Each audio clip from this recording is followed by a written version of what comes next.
नमस्कार सभी को, स्वागत है आप सबका आपके अपने चैनल वशिष्ठा एकेडमी में। मैं मनोज वशिष्ठा आज आपके सामने माइक्रो इकोनॉमिक्स का चैप्टर नंबर 1 आपके साथ डिस्कस करने जा रहा हूं। चलिए स्टार्ट करते हैं। आइए स्टार्ट करते हैं। Chapter 1 introduction, lecture 1। सबसे पहले मैक्रो इकोनॉमिक्स के बारे में जानते हैं कि मैक्रो इकोनॉमिक्स होता क्या है। देखिए, इकोनॉमिक्स वर्ड कहां से बना। इकोनॉमिक्स वर्ड आपका बना कि जब आप स्टडी करते हो, इकोनॉमिक की, किसकी, इकोनॉमिक की, तो उसको हम क्या कहते हैं, इकोनॉमिक्स कहते हैं। किसको क्या कहते हैं, इकोनॉमिक्स। तो सर इकोनॉमी क्या होता है। इकोनॉमिक जो आप डेली एक्टिविटी करते हो, या आप एक्सचेंज कर रहे हो गुड एंड सर्विस, या आप कंजप्शन कर रहे हो, तो जो आपकी डेली एक्टिविटी होती है उसको इकोनॉमिक कहते हैं। ठीक है। और जो उसको स्टडी करता है उसको इकोनॉमिक्स कहते हैं। सिंपल सी वर्ड है। ठीक है। चलिए आगे देखते हैं। अब मतलब ये होता है कि सर ये मैक्रो इकोनॉमिक्स कैसे आया। तो ये मैक्रो वर्ड कहां से आया आपका। मैक्रो वर्ड आपका एक ग्रीक लैंग्वेज होती है जिसमें हम मैक्रो को मैक्रोस कहते हैं। क्या कहते हैं, मैक्रोस। मैक्रोस का मतलब होता है इंग्लिश में लार्ज, बड़े स्केल पर, लार्ज। तो इकोनॉमिक को हैज द होल, हम यहां पर जो इकोनॉमिक है उसे बड़े लेवल पर देखते हैं। सर बड़े लेवल का मतलब अगर आपको मैं सिंपल वे में बोलूं तो जैसे कि एक कंट्री, एक देश अपने देशवासियों को देखता है कि भाई हमारे देश में कितनी गुड्स और सर्विस सेल हुई है, कितनी परचेज करी है, कितनी प्रोडक्शन हुई है, कितनी कंजप्शन हुई है, कितने एम्प्लॉयमेंट हुए, कितनी पॉवर्टी लाइन है। तो जहां आप पूरे देश को एनालाइज कर रहे हो तो उसे कहते हैं हम मैक्रो इकोनॉमिक्स। ठीक है। चलिए अगली स्लाइड पर चलती है। अब हम डेफिनेशन देखते हैं कि मैक्रो इकोनॉमिक्स की डेफिनेशन क्या कहती है। Macro economics is defined has that branch of the economics. Economics जो होता है देखा जाए तो दो तरीके से करी जा सकती है, माइक्रो और मैक्रो। माइक्रो मतलब एक छोटे लेवल पर, और मैक्रो मतलब आपको मैंने भी बताया है बड़े लेवल पर। तो अगर ब्रांच ऑफ द इकोनॉमिक्स देखा जाए तो दो प्रकार की ब्रांच होती है, मैक्रो और माइक्रो। तो जो मैक्रो इकोनॉमिक्स है वो ब्रांच है इकोनॉमिक्स की विच स्टडीज, जो स्टडीज करती है इकोनॉमिक इशू, जो हमारे देश के जो इशू होते हैं उनको सॉल्व करती है। उसके बाद इकोनॉमिक प्रॉब्लम्स, जो हमारे देश की प्रॉब्लम्स होती है, या वो पॉवर्टी लाइन हो या वो एम्प्लॉयमेंट हो, तो ये सारी चीजें क्या है, ये मैक्रो इकोनॉमिक्स क्या करती है, स्टडी करती है। ठीक है। At the level of an economic has a whole. Has a whole का मतलब पूरी इकोनॉमिक्स। ठीक है, समझ में आया। चलिए आगे चलते अगली स्लाइड पर। चलिए एग्जांपल देखते हैं मैक्रो इकोनॉमिक के। सबसे important example employment level in the economic. हमारे इकोनॉमिक में एम्प्लॉयमेंट लेवल को हम क्या करते हैं, स्टडी करते हैं कि हमारे देश की कैसे एम्प्लॉयमेंट बढ़ाई जा सकती है। तो ये सारी चीजें जो हम स्टडी करते हैं, एनालाइज करते हैं, ये किसके अंदर करते हैं, मैक्रो के अंदर करते हैं। सिंपल सा वर्ड। ठीक है। चलिए आगे देखते हैं। The problem of the price राइसेस in the economic. क्या होता है कि हमारे देश में आप देख रहे हो कि पेट्रोल के दाम, जो प्राइस है वो बढ़ रहे हैं। ठीक है, लगातार बढ़ रहे हैं, बहुत सारी चीजें हो रही है। ठीक है, महंगाई हो रही है। तो मैक्रो इकोनॉमी क्या करता है, स्टडी करता है कि इनको कैसे कंट्रोल करा जा सकता है, इनको कैसे कम किया जा सकता है प्राइस को। ठीक है, तो इसको भी क्या करता है, वो सॉल्व करता है प्रॉब्लम। ठीक है। चलिए आगे देखते हैं। The demand for all goods and service in the economic. Macro economics study करता है कि जो भी हमारे देश की गुड्स और सर्विस जो है, जो लोगों की डिमांड है, क्या उस डिमांड के मुकाबले क्या गुड्स सर्विस हो रही है, या गुड्स सर्विस जो मार्केट में जो अवेलेबल है या नहीं, तो उसको भी स्टडी क्या करता है, मैक्रो इकोनॉमिक ही स्टडी करता है। ठीक है, ये 3 एग्जाम्पल बहुत अच्छी एग्जाम्पल है जिससे समझा जा सकता है कि मैक्रो इकोनॉमिक्स क्या होता है। ठीक है, चलिए आगे चलते हैं। मैंने आपको ये बात ऑलरेडी बता चुका हूं कि जो ब्रांच ऑफ द इकोनॉमिक्स है, जो ब्रांचेस है इकोनॉमिक की, वो 2 प्रकार की होती है। पहली मैक्रो इकोनॉमिक्स और दूसरी मैक्रो इकोनॉमिक्स। मैक्रो का मतलब मैं आपको बता चुका हूं, पूरे देश की डिमांड, पूरे देश की सप्लाई। कहने का मतलब एग्रीगेट्स का मतलब होता है टोटल। क्या होता है एग्रीगेट्स का मतलब? टोटल।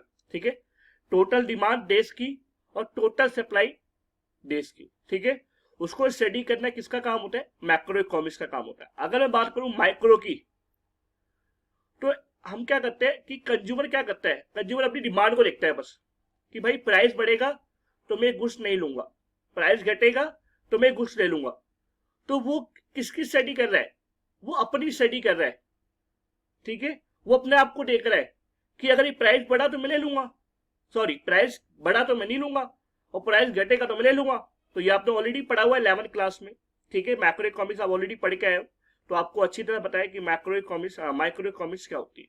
ठीक है, दूसरा प्रोड्यूसर सप्लाई, बहुत इंपॉर्टेंट पॉइंट है। प्रोड्यूसर सप्लाई भी आपको पता ही है ऑलरेडी, कि एक प्रोड्यूसर, एक सेलर अपने आप को देखता है कि भाई प्राइस बढ़ेगा तो मैं सप्लाई बढ़ा दूंगा अपनी, और प्राइस नहीं बढ़ेगा तो मैं सप्लाई नहीं बढ़ाऊंगा। तो वो अपने आप को देख रहा है, वो इंडिविजुअल को देख रहा है। किसको देख रहा है? इंडिविजुअल को। इंडिविजुअल का मतलब होता है अपने आप को। ठीक है, वो पूरे देश को थोड़ी देख रहा है, वो पूरे देश को थोड़ी देख रहा है, वो तो अपने आप को देख रहा है। तो जो अपने आप को एनालाइज करता है, जो अपने आप को स्टडी करता है, उसे माइक्रो इकोनॉमिक्स कहते हैं। जो पूरे देश को स्टडी कर रहा है उसे हम मैक्रो इकोनॉमिक्स कहते हैं। समझ में आया? मुझे उम्मीद है कि आपको काफी तक समझ में आ गई चीजें। ठीक है, चलिए अगली स्लाइड पर चलते हैं। सबसे इंपॉर्टेंट पॉइंट है कि सर इन दोनों के बीच में डिफरेंस क्या है।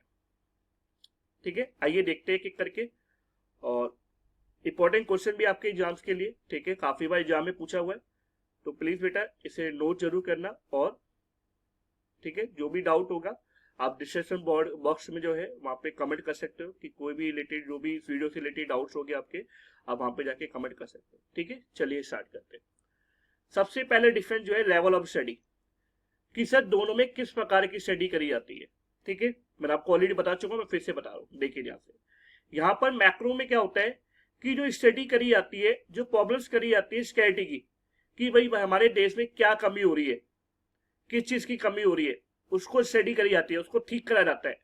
जो चॉइस है उसको ठीक करा जाता है। ठीक है, जो लोगों की चॉइस है, जो डिमांड है, उसके मुकाबले प्रोडक्शन करवाई जाती है देश में। ठीक है, at the level of the economic as a whole. ठीक है, पूरे इकोनॉमिक्स को देखते हैं। ठीक है, चलिए अब माइक्रो की बात कर ले, तो माइक्रो में जो है स्टडी करी जाती है प्रॉब्लम की, स्कैरिटी की, कमी यहाँ पर भी करी जाती है पूरी। एक प्रोड्यूसर क्या चाहेगा कि उसका जो प्राइस है, जो उसका प्रॉफिट है, वो मैक्सिमिशन हो, तो इसीलिए क्या करेगा, वो सप्लाई ज्यादा करेगा। ठीक है, अपनी कमियों को दूर करेगा। ठीक है, और चॉइस भी करेगा। अब कंज्यूमर जो है वो डिमांड उतनी करेगा जितना वो चाहता है ना। तो at the individual level, only अपने आप को देखते हुए, पूरे भारत को नहीं, पूरे देश को नहीं, बस अपने आप को देखना है माइक्रो में। ठीक है, तो लेवल ऑफ स्टडी समझ में आ गया होगा आपको। चलिए आगे चलते हैं अगली स्लाइड पर। अब आता है सबसे इंपॉर्टेंट पॉइंट, कि सर इकोनॉमिक वेरिएबल यूज क्या है, इकोनॉमिक वेरिएबल यूज क्या है। देखिए मैक्रो में क्या यूज है, aggregate demand, aggregate supply use होते हैं। ठीक है, अगर माइक्रो की बात करूंगा तो माइक्रो में कंज्यूमर डिमांड और प्रोड्यूसर सप्लाई यूज होते हैं। ठीक है, तो दोनों के वेरिएबल अलग अलग है। चलिए अगले अगले पे चलते हैं, अगले पॉइंट पर आइए। अगले पॉइंट पर होता है फोकस। ये बहुत इंपॉर्टेंट पॉइंट है। आपको बताइए कि मैक्रो इकोनॉमिक्स का जो फोकस होता है कहाँ होना चाहिए। मैक्रो का मतलब होता है पूरे देश को देखना, तो उनका जो फोकस होता है वो सोशल वेलफेयर के होता है। किसके लिए होता है? सोशल वेलफेयर के लिए होता है, पूरे देश के लिए, जनता के लिए होता है। जो फैसले लेते हैं वो जनता के लिए ले जाते हैं। ठीक है, तो उनके दिमाग में क्या होता है, ओनली सोशल वेलफेयर होता है। ठीक है, कि कैसे हम अपनी जनता को बेनिफिट दे सके। ठीक है, चलिए माइक्रो में क्या होता है, माइक्रो में फोकस होता है प्रॉफिट कमाने में, कि हम कैसे कमाएं, कि हम सबसे प्रॉफिट मैक्सिमेशन कैसे करें अपना। ठीक है, इंडिविजुअल लेवल पर। ठीक है, चलिए आगे चलते हैं अगले पॉइंट पर। मैं बात करता हूँ इकोनॉमिक्स डिसीजन टेकन बाय, कि जो इकोनॉमिक्स के डिसीजंस है वो कैसे टेक लिए जाते हैं। ठीक है, अगर मैक्रो में देखा जाए तो decisions are taken by the institutional economics. आपने देखा होगा कि हमारे देश में बहुत बड़ी बड़ी ऐसी ऐसी इंस्टीट्यूट खुले हुए, इंस्टीट्यूशन मतलब संसार कहते हैं जिसको हम, तो इनमें सबसे बड़ी आरबीआई भी है जो कि कंट्रोल करती है हमारे पूरे भारत को। ठीक है, और वही हमारे इकोनॉमिक्स के डिसीजंस लेती है काफी हद तक, और बहुत सारी हमारे बहुत सारी चीजें हैं जो कि इकोनॉमिक्स को हैंडल करते हैं। ठीक है, तो जिसमें आपका सैमी भी आता है। सैमी क्या करता है, जो आपके शेयर्स है, मार्केट में आप शेयर्स करते हो तो उनको कंट्रोल करता है। ओके, तो ये भी आपकी इकोनॉमिक्स को क्या कर रहा है, हैंडल कर रहा है। ठीक है, तो बहुत बड़े एग्जाम्पल है आरबीआई और सेबी।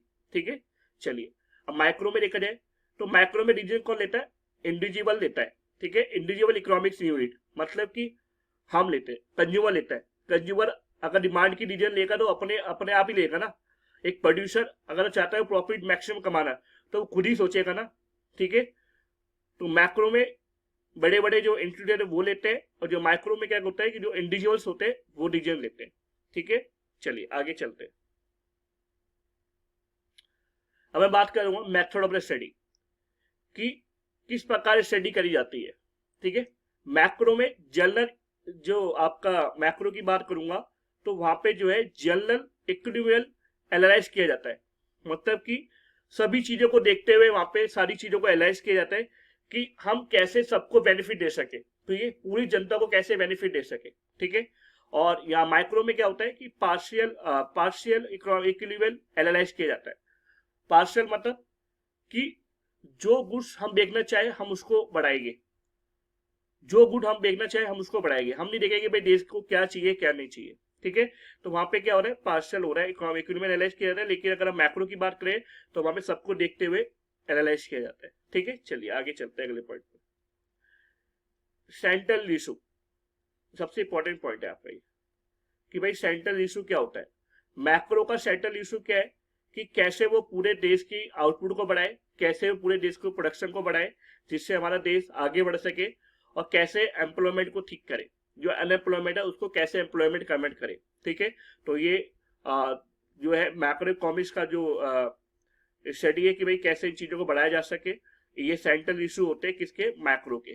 ठीक है, अगर माइक्रो की बात करें तो एलोकेशन ऑफ द रिसोर्स कैसे करा जा सकता है, कि जो भी हमारे बिजनेस में चीजें लगी हुई है, जो भी रिसोर्सेज लगे हुए, जैसे कि मनी, पैसा लगा हुआ हमारे बिजनेस में, या हमारे जो इन्वेस्टर है, जो भी हमारे रिलेटेड है, जो भी हमारी सारी चीजें उनको कैसे हम मेंटेन करके रखें। ठीक है, तो ये सेंट्रल इशू होता है माइक्रो के लिए। ठीक है, समझ में आया? मुझे उम्मीद है आपको ये सारी बातें समझ में आई होगी। ऐसी ही और वीडियोस के लिए आप हमारे चैनल्स को सब्सक्राइब और लाइक करिए। धन्यवाद।